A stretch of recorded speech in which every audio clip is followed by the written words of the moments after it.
وأصحابه أجمعين. رضيت بالله ربا وبالإسلام دينا وبمحمد نبيا ورسولا. رب اشرح لي صدري ويسر لي أمري واحلل عقدة من لساني يفقهوا قولي. اللهم اجعل جمعنا هذا جمعا مرحوما وتفرقنا من بعده تفرقا معصوما. Kaum muslimin dan muslimat sidang jamaah subuh yang dirahmati Allah, kita lanjutkan kajian kita masih pada surah Al-Ghasyiyah. Jadi sudah memasuki ayat 5. Pada pertemuan yang lalu kita sudah menceritakan bagaimana seorang itu mukanya, jiwanya itu khasyah. Jadi nanti ada dua manusia. Yang pertama, dia berdiri di depan Allah itu khasyah. Khasyah itu apa? Dalam keadaan hina, orang. Nanti ada satu lagi, wujuhu yawma idzin na'imah. Na'imah itu dia senang. Jadi sekarang kita cerita yang pertama dulu. Yang pertama, wujuhu yawma idzin khasyah. Jadi khasyah ini maknanya dalilah, khaifah, yang muka-muka yang takut kepada Allah Subhanahu wa taala. Jadi kita sudah ceritakan bagaimana dia dilemparkan ke dalam neraka. Narun hamiyah. Jadi hamiyah itu difahami dengan syadidah, tatalahab. Jadi neraka yang menyala-nyala, hamiyah. Bagaimana dalam neraka itu? Ini kita lanjut ayat yang kelima. A'udzu billahi minasyaitonir rajim. Bismillahirrahmanirrahim. Tusqa min 'ainin aniyah. Laisa lahu ta'amun illa min dariyah. Walaupun posisi ayatnya ini ayat 5 duluan, kemudian ayat 6, tetapi yang dialami di dalam neraka itu ayat 6 dulu baru ayat 5. Karena apa? Ayat 5 itu masalah minum. Tusqa itu berasal dari kalimat saka yasqi. Kalau kita melihat nanti ada orang butuh air, kita hidupkan orang, kita berikan air kepada dia, ini namanya saka yasqi. Ketika penduduk bumi ini tidak ada air, dia kekeringan, itu diturunkan air dari langit, itu saka yasqi namanya. Makanya kita nanti salat minta hujan, salat istisqa, minta hujan. Jadi supaya diguyur hujan. Ini tusqa min 'ainin aniyah. Walaupun dia duluan, ayatnya duluan, tetapi yang duluan dilakukan oleh Allah adalah ayat ke-6. Diberikan makan dulu baru dikasih minum. Jadi artinya seperti di dunia juga ya. Di dunia kita ini dikasih makan dulu oleh Allah, oleh tamu kita, oleh yang punya rumah, baru dikasih minum. Bukan minum dulu, minum baru makan, tidak. Makan dulu baru minum. Jadi sekarang kita terjemahkan, kita ini kan dari ayat 6 dulu, ya, baru nanti ayat 5.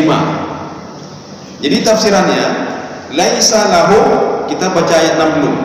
Laisa lahu ta'amun illa min dariyah. Jadi makanan di neraka itu dari itu apa?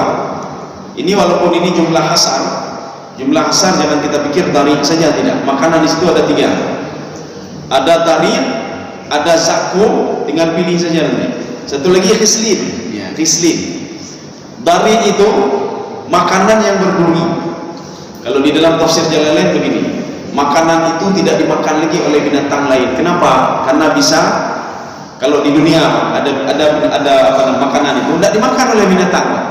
Kenapa tidak dimakan? Karena bisa mudarat binatang itu. Binatang saja tidak mau makanan itu. Makanya diberikan untuk manusia ini. Jadi ini dhari ini adalah makanan yang ada duri-durinya. Satu. Yang kedua, zakum.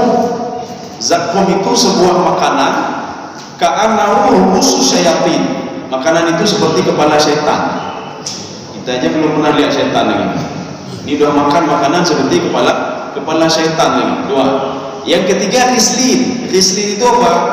Walaupun kata Ibnu Abbas dalam tafsir beliau, khislin huwa zakum. Zakum huwa khislin, kata beliau. Tapi cuma beliau saja, Ibnu Abbas saja. Kalau yang lain mengatakan khislin itu apa?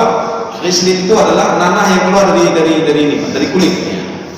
Jadi ketika panas neraka itu, kulit ini mengeluarkan minyak dan lemak, bahkan nanah. Itulah yang dimakan. Itu ghislin namanya. Jadi makanannya menunya ada 3 di neraka ini. Ada zakum, ada darir, ada ghislin. Tinggal pilih. Ya. Tinggal pilih saja mau yang mana. Jadi di sini ada diungkapkan oleh Allah apa namanya dalam riwayat ini. Ini dari Abu Darda. Jadi hadis riwayat dari Abu Darda dan Hasan. Inna Allah Ta'ala yursil ala ahli nar al-ju'. Jadi Allah Subhanahu wa Ta'ala membuat orang neraka itu menjadi lapar. Kita kalau sering mandi laut, makin lama mandi di situ lapar, merasai lapar. Ini penduduk neraka karena sudah dibakar itu di neraka, dia merasa lapar sekali, ya kelaparan dia. Sehingga api neraka itu, panas neraka membuat dia lapar. Kalau kita pergi ke laut, dinginnya air laut itu membuat seorang lapar. Sehingga ketika mandi di laut ada 1 jam 2 jam itu maunya makanan saja, keluar lagi cari makanan. Ini begitu juga. Ketika di neraka dia minta makanan. Hatta ya'dilu indahum ma hum fihi minal adab. Sehingga mereka itu terasa dengan laparnya, karena lapar sekali di neraka itu. Tidak diberikan makan dulu oleh Allah, jadi dibiarkan saja. Fayastadithun fayuqathuna bid-dari. Ketika itu mereka minta makan pada Allah. Jadi karena sudah lapar sekali, tidak sanggup lagi menahan lapar itu, mereka minta makan kepada Allah, diminta makanan. Wa huwa satin. Jadi rupanya makanan itu ketika dia makan sangkut di lehernya, karena makanan berduri tadi kan. Jadi dia minta makanan, diberikan makanan oleh Allah. Cuma makanan berduri itulah bari. Ketika dimakan sangkut di lehernya. Ketika sangkut di lehernya, fayaksuna fihi, fayadhkuruna annahum kanu yujizuna al-qusas fid dunya bil ma. Dia minta kepada Allah, ya Allah, kami kalau di dunia, kalau sangkut ini enggak ada lain kecuali air, ya Allah. Dia minta air lagi. Tadi minta makanan karena lapar sekali. Diberikan oleh Allah dari. Ketika diberikan dari, sangkut di lehernya. Ketika sangkut di lehernya, dia minta kepada Allah, ya Allah, kalau bisa kami di dunia itu ketika sangkut ini kami berikan air. Minta airnya. Apa yang dilakukan oleh Allah Subhanahu wa Ta'ala? Fayastaquna fayu'tishahum alfusan. Tidak diberikan air selama 1000 tahun, dibiarkan begitu saja 1000 tahun ya. Berarti kalau 1000 tahun ini, kalau cerita tentang akhirat sehari berarti kan 1000 tahun. Berarti kalau 1000 tahun, setelah 1.000.000 tahun dia merasa haus sekali, ini masih sangkut di sini, baru diberikan air oleh Allah Subhanahu wa Ta'ala. Summa yusqawna min 'ainin aniyah. Ya, ini baru diberikan air setelah 1000 tahun. Baru kita sekarang tafsirkan ayat yang kelima. Tadi kita duluan baca ayat 6. Karena yang dilakukan oleh Allah di dalam neraka itu yang ke-6 duluan. Jadi bukan diberikan minum dulu, tidak, diberikan makanan duluan. Setelah makanannya sangkut, dibiarkan selama 1000 tahun. Dia minta terus air kepada Allah, minta terus air kepada Allah. Setelah 1000 tahun, ya baru kita baca ayat 5 ini. Tusqa min 'ainin aniyah. Aniyah itu ada satu tempat penyimpanan air. Ya. Tusqa min 'ainin aniyah, baru diberikan oleh Allah kepada dia. Ya, jadi rupanya aneh sekali tempat itu karena sangat panas sekali. 'Ainin aniyah itu di dalam tafsir Jalalain, apa kata beliau? Syadidul hararah. Panasnya luar biasa, panasnya luar biasa. Sedangkan api neraka saja kan panasnya begini. Api neraka itu uhmiya 'alaiha alfusana hatta ihmar. Dibakar selama 1000 tahun sehingga dia memerah apinya merah. Jadi beda dengan api merah kita ini. Tsumma uhmiya 'alaiha alfusana. Kemudian dibakar lagi 1000 tahun hatta ibyaddat. Api itu warnanya putih. Tsumma uqida 'alaiha alfusana hatta iswaddat. Kemudian 1000 tahun lagi sehingga api itu berwarna hitam.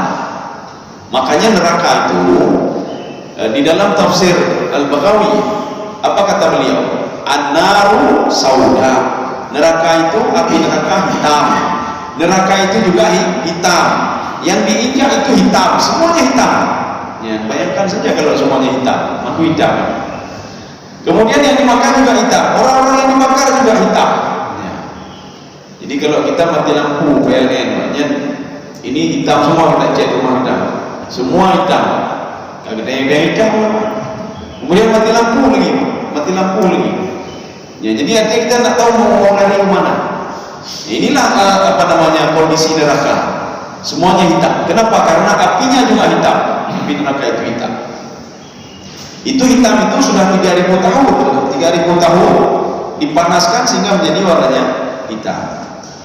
Kaum muslimin sedang jemaah dirahmati Allah. Inilah yang difirmankan Allah tadi, tusqa min 'ainin aniyah. Tatkala dia sudah lapar sekali, dia sudah lapar sangkut makanannya, maka ketika itu tusqa ini adalah sebuah kalimat pasif. Kalimat itu kan ada dua, ada kalimat pasif, ada kalimat aktif. Kalau kalimat aktif, saya keluar. Kalimat pasif, saya dikeluarkan. Ini tusqa diberikan minum oleh Allah. Jadi bukan ambil sendiri, dia tidak. Maka di neraka itu dilayani. Ya, termasuk juga dalam surga dilayani. Jadi penduduk neraka tidak perlu dia susah-susah. Kenapa? Dilayani, tidak perlu cari-cari. Cuma susahnya apa? Dilayaninya minuman itu setelah 1000 tahun sangkut makanan baru diberikan air. Setelah sangat lapar sekali baru diberikan makanan, itu aja bedanya. Tapi tetap dilayani oleh Allah Subhanahu wa taala. Artinya tidak perlu undang nanti kan. Ini siapa yang layani saya ini? Memang dilayani oleh Allah. Tusqa min 'ainin aniyah. Jadi diberikan minum oleh Allah Subhanahu wa taala. Cuma minuman itu kalmuhli yashwil wujuh bi'sas syarab wa sa'at murtafaqa. Minuman paling jelek itulah minuman itu, minuman paling buruk itulah minuman itu. Kenapa paling buruk minuman itu? Sebelum minuman itu sampai ke mulut, kalmuhli yashwil wujuh. Jadi muka ini sudah seperti ikan bakar, muka seperti ikan bakar. Bagaimana seperti ikan bakar? Sudah meleleh ini, sudah meleleh semuanya. Jadi keluar air, keluar tanah, dan daging-dagingnya meleleh. Kenapa? Saking panasnya ini. Inilah yang dialami oleh tentara Abrahah ketika dilempar batu oleh burung ababil. Jadi dilempar batu oleh burung ababil, itu batunya batu kecil. Karena burung ababil itu, nah ini nyatanya menempuh burung ababil ya. Apa ada burung ababil sekarang? Ninjau pekan yang belum burung ababil. Aina ninjau ababil kok dia mah. Cuma tanya burung ababil, burung rumahnya. Jadi burung ababil itu, kalau di dalam tafsir Ibnu Abbas, tayrun bainas samai wal ard, adalah burung di antara langit dan bumi. Ta'ash'asha wa tafarraqa, tiba-tiba dia itu beranak dan memperbanyak diri. Ya. Lahu dia itu punya paruh seperti katairin, seperti paruhnya burung. Kemudian dia punya kaki, lahu akafin ka'akafil kilab, seperti kaki anjing. Ini burung ababil. Jadi yang dia pegang itu dengan batu itu dengan tangannya yang seperti anjing tadi, ya. Makanya kata Ibnu Abbas, orang Arab tidak pernah melihat burung itu sebelumnya dan tidak pernah melihat burung itu setelah kejadian Ashabul Fil. Maka batu itu, kalau dalam tafsir Jalalain, atinil matbuh, tanah yang sudah dibakar oleh Allah, itulah yang punya neraka. Ketika itu batu itu dilemparkan ke atas ini mereka, ada yang kena di kepala, ada yang kena di samping.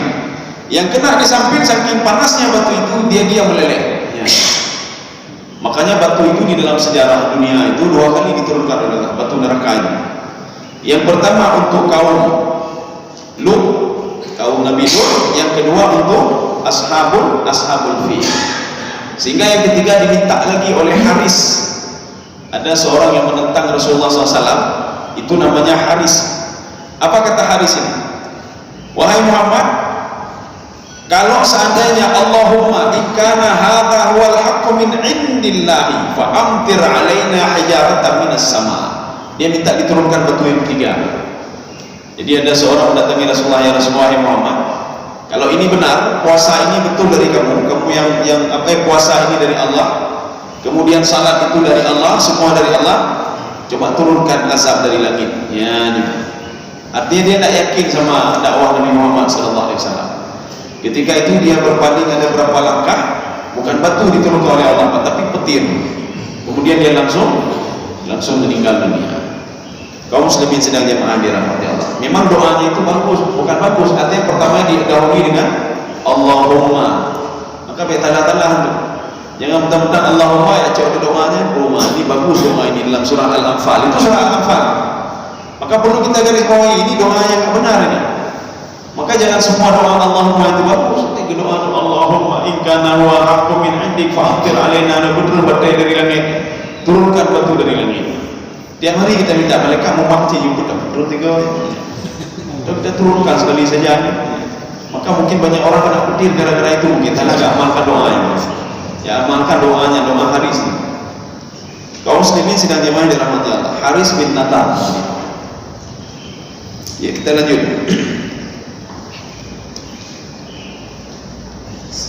Ujuhun yawma la yusminu wa la yughni min ju'. Jadi ini ayat ini banyak yang tidak diberikan komentar lagi oleh para penafsir, termasuk Imam Jalalain. Tidak diberikan komentar lagi karena sudah bisa dipahaminya. Itu makanan, tiga makanan tadi, ad-dhanib, kemudian zakur, kemudian khislin, la yusminu. Yusmin itu apa? Tidak membuat seorang kenyang. Akibat kenyang, baru dimakan saja sudah begitu kacangkut gitu. Bagaimana mau kenyang? Kemudian tadi juga zakur itu. Bagaimana mau kenyang? Kita lihat saja tidak selera. Tidak selera kita lihat. Kita walaupun sudah lapar sekali, kita lihat makanan lagi bahana telera nih, bahana telera, bah lagi ini. Ini rumus syaitan. Makanan seperti kepada syaitan. Bagaimana mau kita selera makanan ini? Dua. Yang ketiga, ghislin. Ghislin itu dari tubuh kita. Walaupun kita makan juga, karena sudah sangat lapar sekali, tidak ada pilihan lain. Kalau tadi campur di leher, kalau itu tidak ada selera. Akhirnya apa? Dia makan ininya sendiri. Seperti orang kena narkoba itu, dia makan ininya sendiri, minum darahnya sendiri. Ya. La yusminu wa la yughni min ju'. Tidak bisa menghilangkan lapar. Jangankan untuk kenyang, menghilangkan lapar saja tidak bisa. Ya. Jadi artinya apa? Manusia itu ketika dibakar oleh Allah dalam neraka, ketika sudah hancur jadi lagi, terus begitu. Makanan begitu juga. Setelah dia makan sampai di lehernya, tidak pernah sampai ke perutnya. Minuman sebelum dia minum sudah hancur muka dia. Artinya tak sempat dia nikmati minum itu. Nanti begitu lagi, terus berulang kejadian terus seperti itu. Nanti dia lapar lagi, minta lagi dia makanan. Diberikan oleh Allah sampul lagi makanannya, diberikan air begitu lagi. Jadi dalam neraka kalau tanya aktivitas mereka apa, itu seperti itu saja. Seperti itu saja aktivitasnya. Dibakar, minta makanan, diberikan makanan campur di lehernya, dia minta air, diberikan air, sebelum dia minum sudah hancur. Ulangi lagi nanti setelah hancur. Dia lapar karena dibakar dalam neraka terus begitu. Maka kalau dibakar seadanya berapa 1000 tahun ya 1000 tahun begitu. 2000 ya 2000 tahun begitu. Kaum muslimin sedang jamaah dirahmati Allah. Makanya ada dua pemahaman itu di dalam surah Al-Ahzab. Nanti kita juga kalau kita jeli melihat Al-Quran, kita lihat ini yang khalidina fiha, yang kekal di dalam neraka kan orang musyrik ini. Orang musyrik kekal di dalam neraka. Tapi kenapa Allah mengatakan di dalam surah Al-Ahzab orang kafir juga kekal dalam neraka? Ya. Khalidina fiha abada. Ini orang kafir, Pak. Ketika cerita tentang orang kafir, innal kafirina, innal kafirina a'adda lahum sa'ira. Orang-orang kafir itu saya persiapkan neraka bagi mereka. Khalidina fiha abada, kekal selama-lamanya. Jadi kalau kafir itu ada tiga. Kita jangan nanti kafir itu teringat boleh saja kafir. Hanya kalau bolehnya kafir. Padahal kafir itu ada tiga. Yang pertama kufur i'tiqadi. Seorang secara i'tiqad dia tidak yakin kepada Allah. Itu kufur i'tiqadi. Walaupun bicaranya begini begitu. Ini sama seperti orang-orang munafik itu. Dia ngomong begini tapi i'tiqadnya nggak yakin. Ya, betul. Yang kedua, kufur nikmat. Dia ketika tidak ada nikmat, tidak ada rezeki, dia minta kepada Allah Subhanahu wa taala. Ketika diberikan rezeki oleh Allah, dia lupa kepada Allah. Ya, dia lupa kepada Allah Subhanahu wa taala. Ini orang kufur nikmat namanya. Setelah diberikan nikmat, diberikan rezeki, diberikan kesehatan, diberikan semuanya, dia lupa kepada Allah. Maka kapan dia ingat kepada Allah? Ketika mata sudah mulai bermasalah, tangan sudah mulai bermasalah, mulai stroke ya Pak, jantung sudah mulai bermasalah. Ketika itu dia keluar, ya Allah, baru berdoa. Dulu tidak pernah dia. Maka Allah katakan jangan lupa ini. Kok sekarang teringat ke saya? Ketika mulai cuci darah seminggu 2 kali, ya Allah, ginjal saya ya Allah, baru ingat ginjal saya. Dulu ngapain kita? Ya. Jadi ketika itu baru dia teringat kepada Allah Subhanahu wa taala. Maka sebelumnya dia tidak pernah teringat kepada Allah. Sebelumnya dia itu kufur nikmat. Jadi artinya apa? Ketika dia kufur nikmat dan dia meninggal, itu dia termasuk juga orang kelompok yang dikatakan oleh Allah tadi. 2. Yang ketiga, kufur ihsan. Bagaimana kufur ihsan? Ini ada di dalam tafsir Al-Qurtubi. Beliau menambah satu lagi al-ihsan, kata beliau. Jadi ihsan itu, kita ini kalau beribadah, melakukan sesuatu, kita baca Al-Quran, salat dan amalan dan lain sebagainya, ada konsep ihsan. Ihsan itu apa? Ka'annaka tarahu, seakan-akan kita melihat Allah. Makanya kita salat, kita khusyuk. Ya, seperti kita di depan di depan komandan kita, di depan bos kita. Jadi umat ini apa salat saya ya? Apa sepatu saya nak ada tali atau bagaimana? Kita takutnya luar biasa. Dan kita tak berani melihat ke kiri kanan. Kenapa? Kita langsung melihatnya. Tetapi ini kita tidak melihat Allah. Tetapi ada konsep ihsan, ka'annaka tarahu, seakan-akan kita melihat Allah Subhanahu wa taala. Makanya muncul khusyuk di sini. Ya. Fa in lam takun tarahu fa innahu yaraka. Ini susah kita. Bagaimana mau melihat Allah? Ketahuilah Allah itu selalu melihat kamu. Kamu buat kebaikan dilihat oleh Allah. Kamu buat kejahatan dilihat oleh Allah Subhanahu wa taala. Kelompok yang ketiga ini tidak yakin ya, tidak yakin sama ini. Alah, mana ada kalau kita buat maksiat, mana ada dilihat. Kalau kita buat kebaikan, mana ada dicatat oleh Allah. Bagaimana cara mencatatnya? Ini orang kufur ihsan namanya. Ya, jadi artinya dia tidak yakin kepada Allah Subhanahu wa taala. Untuk apa kita salat? Apakah dilihat ibadah kita? Apakah diberikan pahala ibadah kita? Ya, ini artinya kufur ihsan. Ini tiga-tiga ini khalidina fiha abada, kekal selama-lamanya dalam neraka. Bagaimana kita menyikapi ayat ini? Sedangkan yang kekal itu kan orang musyrik saja. Allah sudah mengatakan jelas dalam Al-Quran, jelas di dalam hadis, orang musyrik itu ketika saya bakar di dalam neraka, tidak pernah saya angkat lagi, kata Allah. Makanya semua saya ampuni kecuali dosa syirik. Makanya orang musyrik itu kekal di dalam neraka. Makanya kalimat khalidina fiha ada 2 pemahaman. Yang pertama, khalidina fiha tidak keluar dari neraka, terus di situ. Ketika pertama sekali masuk dan kekal selama-lamanya. Ini termasuk di situ as-sulul. Itulah iblis dan setan. Dia tidak pernah keluar lagi. Ya, jadi makanya nanti siapa-siapa tempat as-sulul, itulah dengan dia dibakar nih. Itu orang-orang musyrik yang dulu menyembah jin, menyembah iblis, menyembah setan, menyembah berhala, yakin pada selain Allah Subhanahu wa taala. Itu masuk ke dalam kelompok itu. Ini pemahaman pertama. Pemahaman yang kedua, kata Imam Jalalain di dalam tafsir beliau, ini namanya halul muqaddarah. Kekalnya maksudnya apa? Saking lamanya waktunya dia dibakar, walaupun ada tenggang waktu di situ. Ya. Nanti setelah sekian ribu tahun dikeluarkan juga oleh Allah. Maksud kekal di situ adalah apa? Saking lamanya seakan-akan seperti kekal dia di situ. Makanya ditafsirkan oleh Imam Jalalain, itu khalidina fiha, kekal untuk orang kafir itu apa? Halul muqaddarah. Ada waktunya untuk dia keluar. Ya. Yang nggak bisa keluar apa? Itulah orang-orang ini tadi. Jadi artinya penjara seumur hidup. Seumur hidup. Menyebutnya penjara seumur hidup, OTK-nya kan dimaafkanlah bilangnya. Ini tidak ada hanya dipilih-pilih, memang bisa keluar lagi. Mau keluar mana dia? Tidak bisa keluar lagi. Kaum muslimin sedang jemaah yang dirahmati Allah. Sekarang kelompok yang kedua sekarang. Ini kelompok yang pertama ini. Kelompok yang pertama, wujuhu yawma idzin khasyiyah. Atau kalau di dalam ayat lain, wujuhu yawma idzin 'alaiha ghabarah. Ini kalau ayat lain, muka mereka itu penuh debu mukanya. Arti penuh debu apa? Orangnya suram. Ini bukan kalimat sebenarnya, tidak. Artinya dari mana debu di situ? Ya. Jadi maksudnya muka mereka penuh debu, artinya suram nih Pak. Mekrum mukanya. Nah, ini kalimat kinayah namanya. Artinya seakan-akan seperti orang yang kena debu mukanya itu ya. Jadi artinya susah sekali dia. Sekarang kelompok yang kedua. Kelompok yang kedua, wujuhu yauma idzin na'imah. Jadi ada muka-muka itu na'imah. Na'imah itu penuh nikmat. Dia tersenyum saja, tertawa saja. Ya, kenapa? Karena nikmat yang dia lihatnya. Karena Allah sudah mempersiapkan surga untuk dia. Karena ketika dia sakaratul maut, dia juga sudah melihat. Dia sudah melihat saya mau dibawa kemana oleh Allah.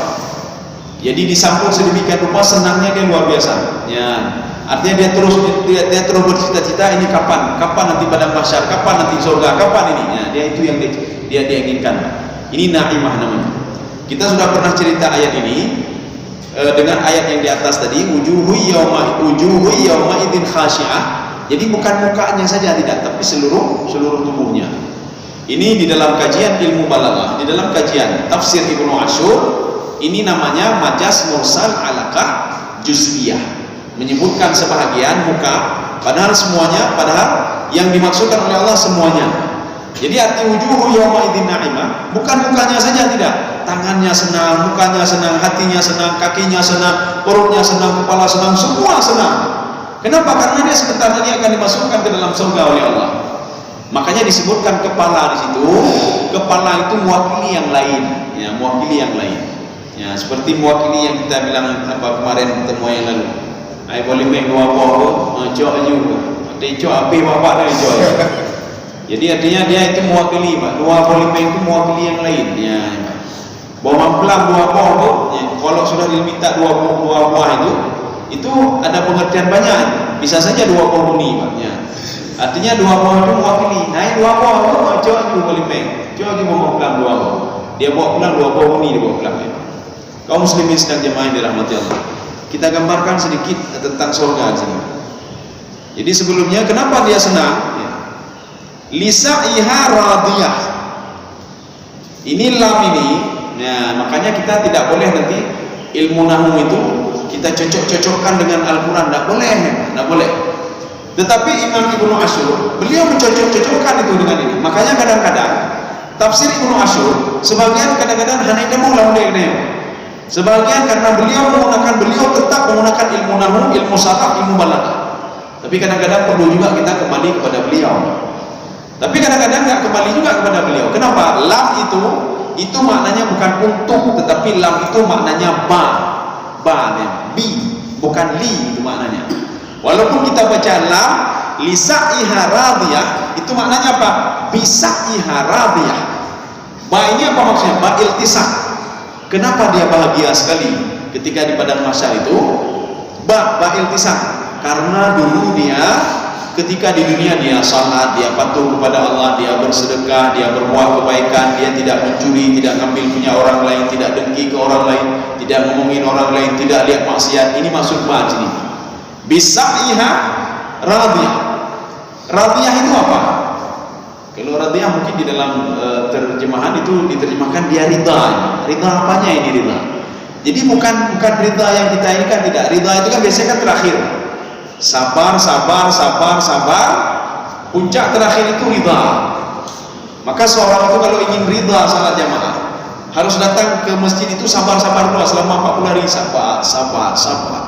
Ketika hari ke-41 dia sudah ridha untuk datang ke masjid, tidak perlu paksa lagi. Ketika dengar azan Allahu Akbar dia ambil wudu. Jadi otomatis ini sudah ridha. Kalau ridha begitu. Makanya kalau ada orang pergi ke sawah dia sudah pergi sawah. Yang susah siapa? Yang susah kita melihat orang, mau dia pergi ke sawah ya. Pagi-pagi sudah ke sawah, siang-siang kena matahari. Tapi dia ridha ya. Arti ridha apa? Dia senang sekali itu. Perbuatan itu dia senang sekali. Makanya orang yang selalu ke masjid, dia kalau nggak ke masjid nggak senang dia. Maka ketika ke masjid tenang jiwanya. Orang yang selalu baca Al-Quran. Ketika dia baca Al-Quran, memang sudah ridha dia, Pak. Seperti makanan hari-hari baca Quran. Ya. Itu ridha namanya. Jadi maksud ridha di sini, ketika diberikan balasan oleh Allah Subhanahu Wa Taala, balasan surga itu. Jadi ini dalam tafsir Al-Wasit apa kata beliau? Bima la yatawaqqa bihi. Tidak seperti yang dia prediksikan. Dia memprediksikan begini, kalau saya bersedekah sekian maka nanti dibalas sekian. Saya bersedekah sekian dibalas sekian oleh Allah. Saya menjaga anak saya dibalas sekian oleh Allah. Tapi ketika dia masuk ke dalam surga, ini maksud Radiyah di sini. Dia lihat bukan seperti yang dia perkirakan, artinya lebih hebat lagi, lebih dahsyat lagi. Maka Allah bertanya kepada dia, apa cukup? Karena kedua jawab, tidak tahu dia mau jawab bagaimana. Jadi apakah cukup? Ini sudah cukup? Jadi si fulan ini tidak tahu jawab apa. Gimana saya mau jawab ya Allah? Ini lebih daripada cukup, enggak jelas gini. Lebih daripada cukup. Sama seperti orang masuk ke dalam neraka. Ketika seorang akan masuk sebelumnya di dunia, dia terbayang nerakanya bagaimana neraka. Allah bahkan neraka ke dia, biarin saja, biar saya masuk neraka. Dia nak terbayang neraka itu bagaimana. Setelah masuk baru dia tahu. Inilah yang diungkapkan oleh malaikat Jibril. Jadi Allah itu di dalam sebuah hadis qudsi, lamma khalaqallahu an-nar wal jannah, ketika Allah menciptakan surga dan neraka. Ini sebelum ada manusia lagi. Allah menyuruh Jibril lihat tafakkat. Arti tafakkatnya ini juga ini jangan keliru-keliru. Penerjemah kadang-kadang tidak melihat ini apa. Dia langsung mengatakan tafakkat, malaikat Jibril masuk ke dalam surga. Malaikat Jibril masuk ke dalam neraka, melihat kondisi neraka. Ini keliru. Dalam bahasa Arab itu dakhala itu masuk, tafakkat itu beda lagi. Kalau dakhala, maka sebagian terjemahan hadis qudsi ini menerjemahkan malaikat masuk ke dalam surga, dia melihat isi surga. Malaikat masuk ke dalam neraka dan melihat isi neraka. Kalau masuk itu dakhala namanya. Dakhala itu masuk, dia lihat semuanya, dia lihat. Tapi kalau tafakkada itu memantau namanya. Jadi memantau itu dia dari luar, dia pantau. Dia tidak masuk ke dalam. Makanya di dalam Al-Quran ini dikuatkan lagi, ketika seorang masuk ke dalam surga, tidak ada benda-benda yang di dalam surga yang pernah disentuh oleh jin dan manusia. Lam yatmithunna insum qablahum wala jan. Kalau seandainya malaikat ini masuk, pasti dia sentuh. Ya. Makanya malaikat Jibril ketika bersama sekali diciptakan surga dan neraka, tafakkat itu dia memantau, dilihat surga dari luar udah lagi pulau dalam ya Pak. Ya. Jadi kita lihat rumah orang lain, rumah lagi ada rumah lagi di luar udah lagi pulau di dalam lebih. Ya. Walaupun sebagian rumah orang luarnya aja cantik, malah ada pro di dalam jauh dengan. Tapi kalau surga tidak, artinya di luar saya begitu, apalagi di dalamnya. Ya. Ketika itu malaikat melihat lagi neraka, dia lihat rumah di luarnya saja begitu, apalagi di dalamnya. Makanya malaikat Jibril mengatakan begini, seorang itu tidak bisa mendeteksi dan dia melihat neraka itu bagaimana kecuali dia masuk dulu ke dalam neraka. Berbahagialah orang yang masuk ke dalam neraka, ke dalam surga, kata Jibril. Dia tidak tahu isi surga. Makanya bahagia sekali lah orang yang akan masuk ke dalam surga dan dia kekal dalam surga nanti. Kemudian apa kata Jibril lagi? Dan celakalah orang yang maka gini. Dan neraka itu tidak ada yang bisa tahu isi neraka kecuali dia masuk dulu ke dalam neraka, kata malaikat Jibril. Celakalah orang-orang yang tidak bisa keluar lagi dari neraka. Karena apa? Sangat mengerikan sekali neraka itu, kata malaikat Jibril. Kaum muslimin sedang jemaah yang dirahmati Allah. Ya, satu ayat lagi. Kemudian nanti kita sambung ayat 11 kalau ada umur panjang di minggu depan, ayat 11 insyaallah. Fi jannatin aliyah, pada surga paling tinggi. Ini apa maksud surga paling tinggi? Ya, ini ada beberapa pemahaman. Ini bisa diterjemahkan, bisa dipahami dengan hissi. Hissi itu apa? Hissi itu bisa diraba. Oh, ini lantai 1 ya, oh ini lantai 2, oh ini paling tinggi ya, itu hissi namanya.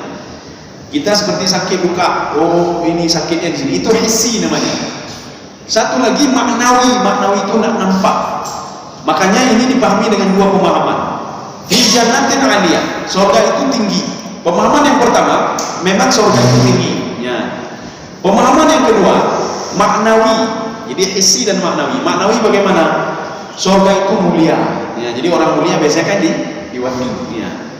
Sekarang ada pertanyaan begini.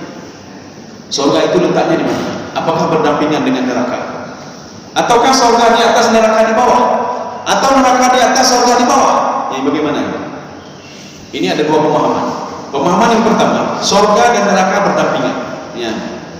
Bagaimana berdampingan? Seorang yang akan masuk ke dalam surga harus melalui neraka dulu. Mana dalilnya? Ya. Ketika malaikat Jibril, malaikat penjaga surga, mereka melihat ada seorang anak menolong ayahnya masuk ke dalam surga. Ya. Jadi ada anak penghafal Quran, ada anak-anak saleh, dia membawa ayahnya dari padang mahsyar ke depan pintu surga. Apa kata malaikat penjaga pintu surga?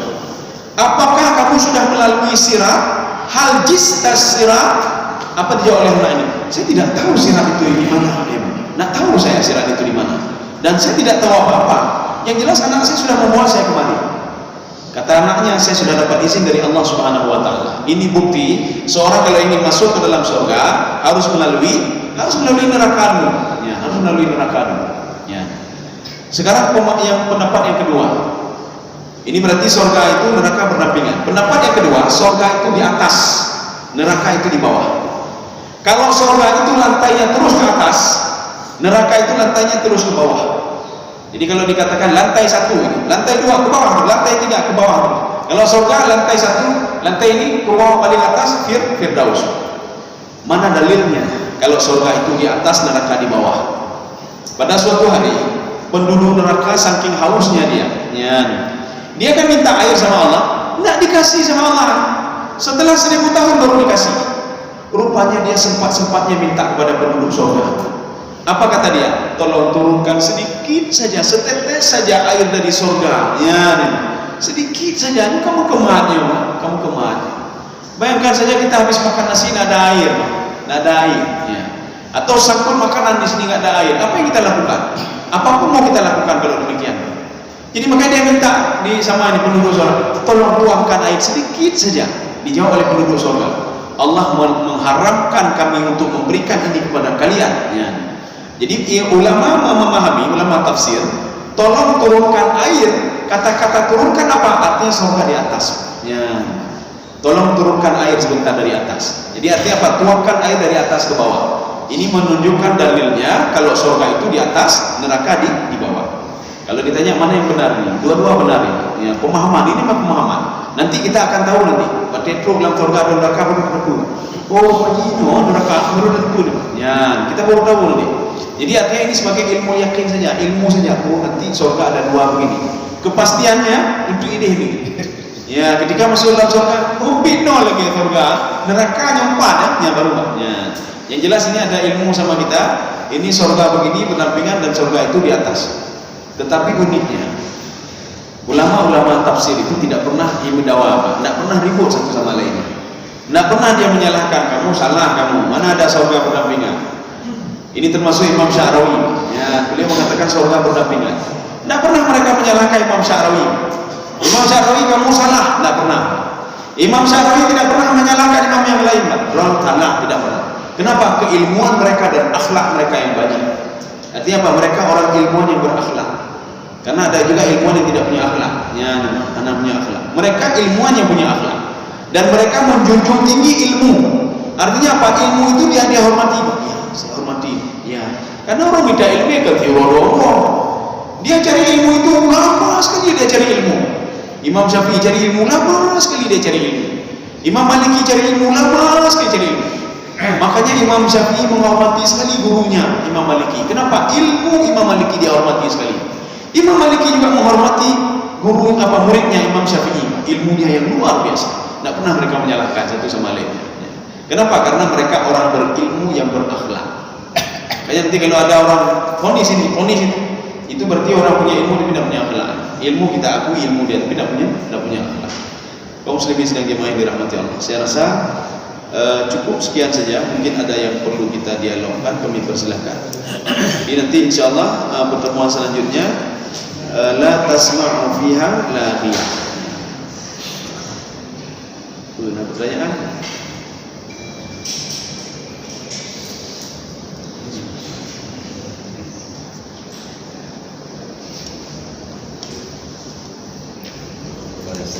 Iya. Surat lain lah. Iya. Alladzina kafaru min ahli kitab wal musyrikina fi nari jahannam. Ya. Khalidina fiha. Tidak ada abada. Iya. Tapi pentingnya surga nah bagi nafiah apa? Iya. Nyambung beda. Iya.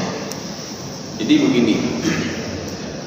Abadan itu di dalam tafsir Jalalain dan tafsir Sawi itu litakid. Tapi dalam surah Al-Ahzab itu untuk orang kafir abadan juga. Ya, abadan juga. A'tadna lil kafirina sa'ira khalidina fiha abada. Ya. Orang musyrik begitu juga, khalidina fiha abada. Tapi nanti untuk ahlul kitab itu lam yakunil ladzina kafaru. Ya, lam yakunil ladzina kafaru min ahli kitab. Ya. Ini bisa dipahami mungkin dengan pemahaman yang seperti Imam itu pahami tadi. Lam yakunil ladzina kafaru min ahli kitab wal musyrikin. Allah membedakan antara kafir dan musyrik. Ya, dibedakan kafir dan musyrik. Walaupun nanti sebahagian orang Yahudi sebahagiannya musyrik, sebahagiannya tidak. Sebagian Nasrani musyrik, sebagian tidak. Maka lam yakunil ladzina kafaru, orang kafir itu siapa? Min ahlil kitab. Ya. Min ini litab'id. Walaupun ada mengatakan lil bayan. Arti lil bayan apa? Semua orang kafir itu adalah ahlul kitab. Ada yang mengatakan min itu litab'id, sebahagian ahlul kitab, sebahagian orang kafir, ahlul kitab itu kafir. Siapa ahlul kitab? Yahudi dan Nasrani. Ya, jadi maka Allah katakan lam yakunil ladzina kafaru, mereka ini orang kafir, wal musyrikin. Ya, ini orang musyrik yang ketiga ini. Siapa musyrik ini? Musyrik ini penyembah patung. Ketika mereka nyembah patung di Ka'bah itu. Yang dua ini adalah keturunan Nabi Ishak. Ahlul kitab ini Yahudi Nasrani ini keturunan Nabi Ishak. Yang satu lagi ini keturunan Nabi Ismail alaihissalam. Mereka ini sudah melanggi artinya apa? Mereka tahu kalau yang disembah itu Allah. Karena apa? Agama dari Nabi Ibrahim alaihissalam, agama Hanif. Hanif itu apa? Hanif itu mala yamilu ilal haqqi. Jadi kecenderungan hati kepada kebaikan-kebaikan itu Hanif namanya. Mereka sudah tahu tapi tidak mau tahu. Ya, di surah 3. Maka sebagian tafsir mengatakan Yahudi ini sebahagian dari dia musyrik juga. Ya. Kenapa? Sebagian mereka mengatakan Uzair ibnillah, Uzair itu adalah anak Tuhan. Sebagian tidak. Nasrani begitu juga. Sebagian Nasrani itu mengatakan apa? Isa ibnullah, Isa adalah anak Tuhan. Sebagiannya tidak. Ya. Sebagiannya tidak. Dari mana sebagiannya tidak? Ini kan banyak orang Habib Naufal itu. Dia itu Nasrani juga. Ya, Nasrani dia juga keturunan Yahudi. Dia tahu isi Taurat dan Injil, tapi dia tidak menyembah patung. Ya. Orang Habib Naufal, dia tahu isi Taurat, dia beribadah sebagaimana ibadahnya yang ada di dalam Taurat dan Injil. Ya. Jadi kemungkinan ini pemahaman masuk ke dalam yang khalidina tadi itu halun muqaddarah. Makanya orang Yahudi tapi yang bukan musyrik, mereka kan kafir. Nasrani yang kafir sebagai kelompok yang kafir tadi, tapi kalau yang musyrik tadi jelas dalam neraka. Ada orang Nasrani penyembah patung jelas dalam neraka. Tapi kalau ada Nasrani, mereka itu tidak menyembah ini, tapi dia yakin kepada Injil dan Taurat dulu, tapi sekarang analim. Jadi mereka ini khalidina, tidak fiha abadan, tidak ada abadan. Ini namanya halun muqaddarah. Arti maksud khalidin ini apa? Dia seakan-akan lama sekali, walaupun nanti dikeluarkan juga. Yahudi itu dikeluarkan juga, asal dia tidak musyrik kepada Allah. Nasrani dikeluarkan dari neraka asal tidak musyrik kepada Allah. Makna musyrik itu apa? Ayyakunallaha thalisun. Dia menjadikan ada yang ketiga selain dia dan Allah. Jadi kita menyembah Allah tapi ada yang ketiga. Ada yang ketiga bagaimana? Kita berterima kasih kepada yang ketiga juga, bukan kepada Allah Subhanahu wa taala. Ya. Jadi ada seorang sahabat bertanya kepada Rasulullah, "Ya Rasulullah, ini tafsiran dari yukhadi'unallah walladzina amanu." Ya, mereka itu mengelabui Allah. Ditanya oleh sahabat, "Ya Rasulullah, kaifa yukhadi'ullah?" Bagaimana seorang itu bisa mengelabui Allah? Apa jawab Rasulullah?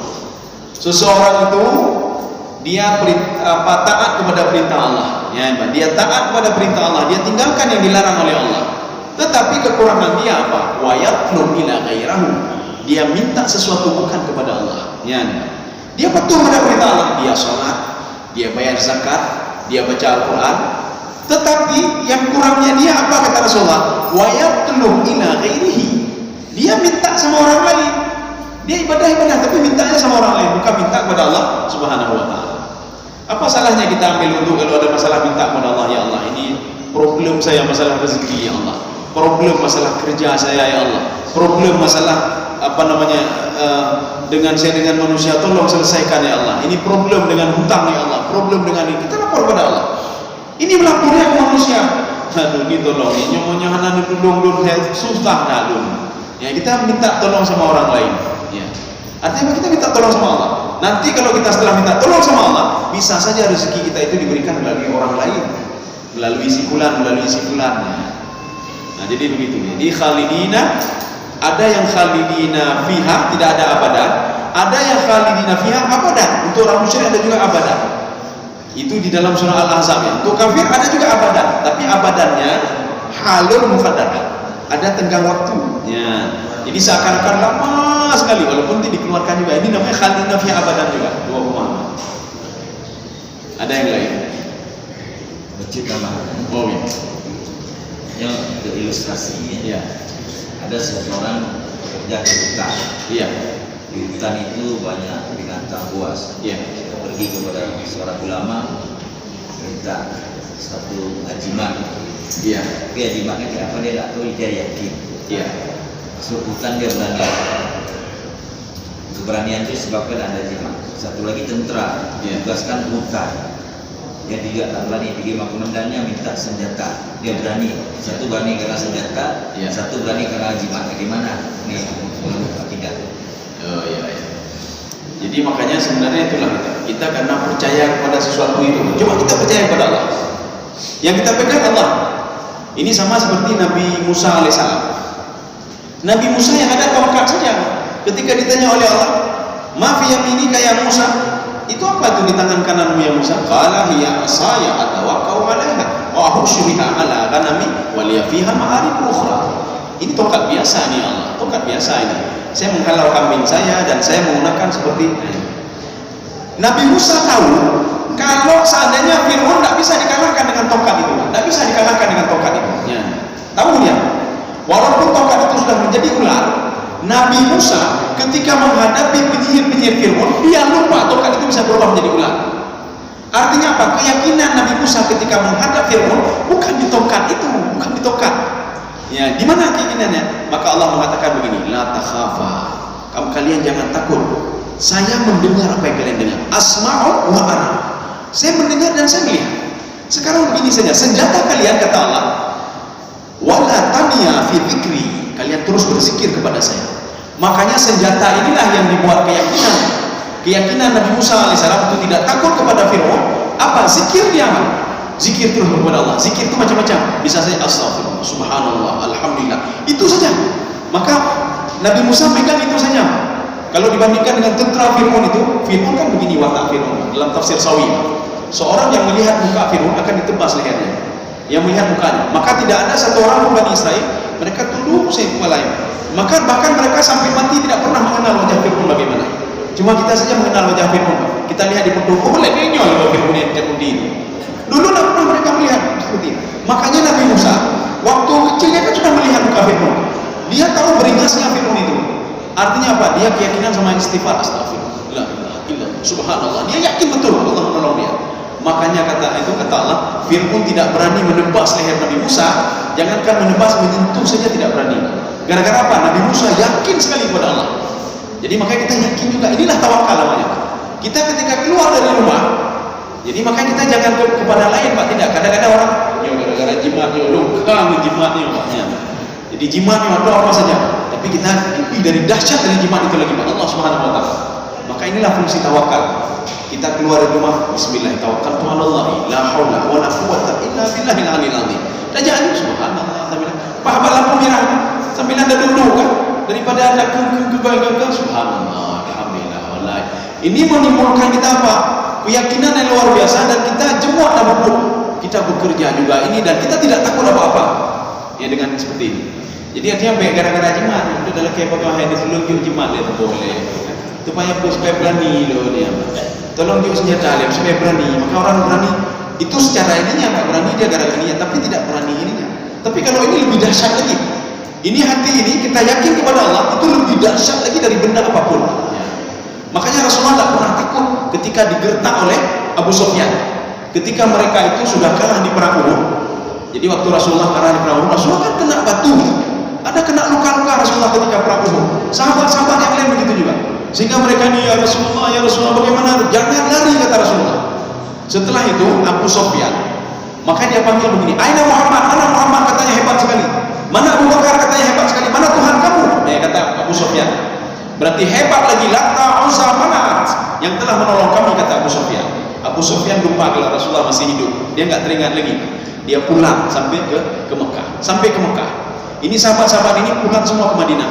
Apa kata Abu Sufyan? Waduh, kenapa tidak kita bunuh saja Muhammad itu? Kan sudah lemah dia. Sahabat-sahabat sudah lemah, mereka sudah lemah semuanya. Kita balik lagi sekarang. Rupanya setelah itu, setelah berapa hari mereka mempersiapkan senjata lengkap, mereka balik lagi. Pasukannya lebih banyak lagi. Rasulullah waktu itu sudah luka-luka, dan Rasulullah diberitahukan oleh malaikat Jibril, wahai Muhammad, sebentar lagi nanti pasukan Abu Sufyan akan mendatangi kalian dan menghabisi kalian. Saya tidak takut, kata Rasulullah. Hana yawm, akan saya tunggu di perbatasan, kata Rasulullah. Padahal tubuhnya luka-luka. Apa kata Rasulullah di situ? Bismillah tawakkaltu 'ala Allah, la haula wala quwwata illa billah. Rupanya itu senjata lebih dahsyat. Tidak takut dia sama senjata Abu Sufyan. Tidak takut dia. Padahal sebelumnya sudah datang pengawal dari Mekah memberitahukan kepada Nabi Muhammad, wahai Muhammad, lebih bagus kalian menyerah saja. Abu Sufyan datang senjatanya lengkap, habis kalian semuanya. Saya tidak takut kata Rasulullah. Bismillah tawakkaltu 'ala Allah. Saya bertawakal kepada Allah. Rupanya keyakinan tawakal ini membuat senjata-senjata mereka itu hancur semua. Kalah mereka ini. Keyakinan itu. Dibuktikan bagaimana? Ketika itu pasukan Abu Sufyan datang, dilihat ya Rasulullah, cukup berani ya wahai Allah. Luka-luka berani lagi. Berarti ada apa-apa ini. Ini mereka lari semuanya. Karena takut sama itu. Keyakinan mereka dan ini apa namanya? Makanya kenapa dalam Al-Quran itu 100 bisa mengalahkan 1000. Kenapa bisa begitu? 200 bisa mengalahkan 2000. Berapa kali lipat? 10 kali lipat. Karena apa kata Allah? Mereka itu tidak yakin kepada saya. Kalian kenapa menang? Karena kalian yakin kepada saya, kata Allah Subhanahu wa taala. Ya. Berarti ini menyuruh kita untuk selalu bertawakal. Tidak pernah takut pada siapa saja. Oh, kalau di sana dia apa-apain mutarat, berarti kita meninggal, kita di situ. Meninggal itu pasti. Jadi saya rasa cukup sekian saja. Mudah-mudahan ada manfaatnya bagi saya sendiri dan yang sekalian. Subhanallahi wa bihamdika, asyhadu an la ilaha illa anta, astaghfiruka wa atubu ilaik. Assalamualaikum warahmatullahi wabarakatuh.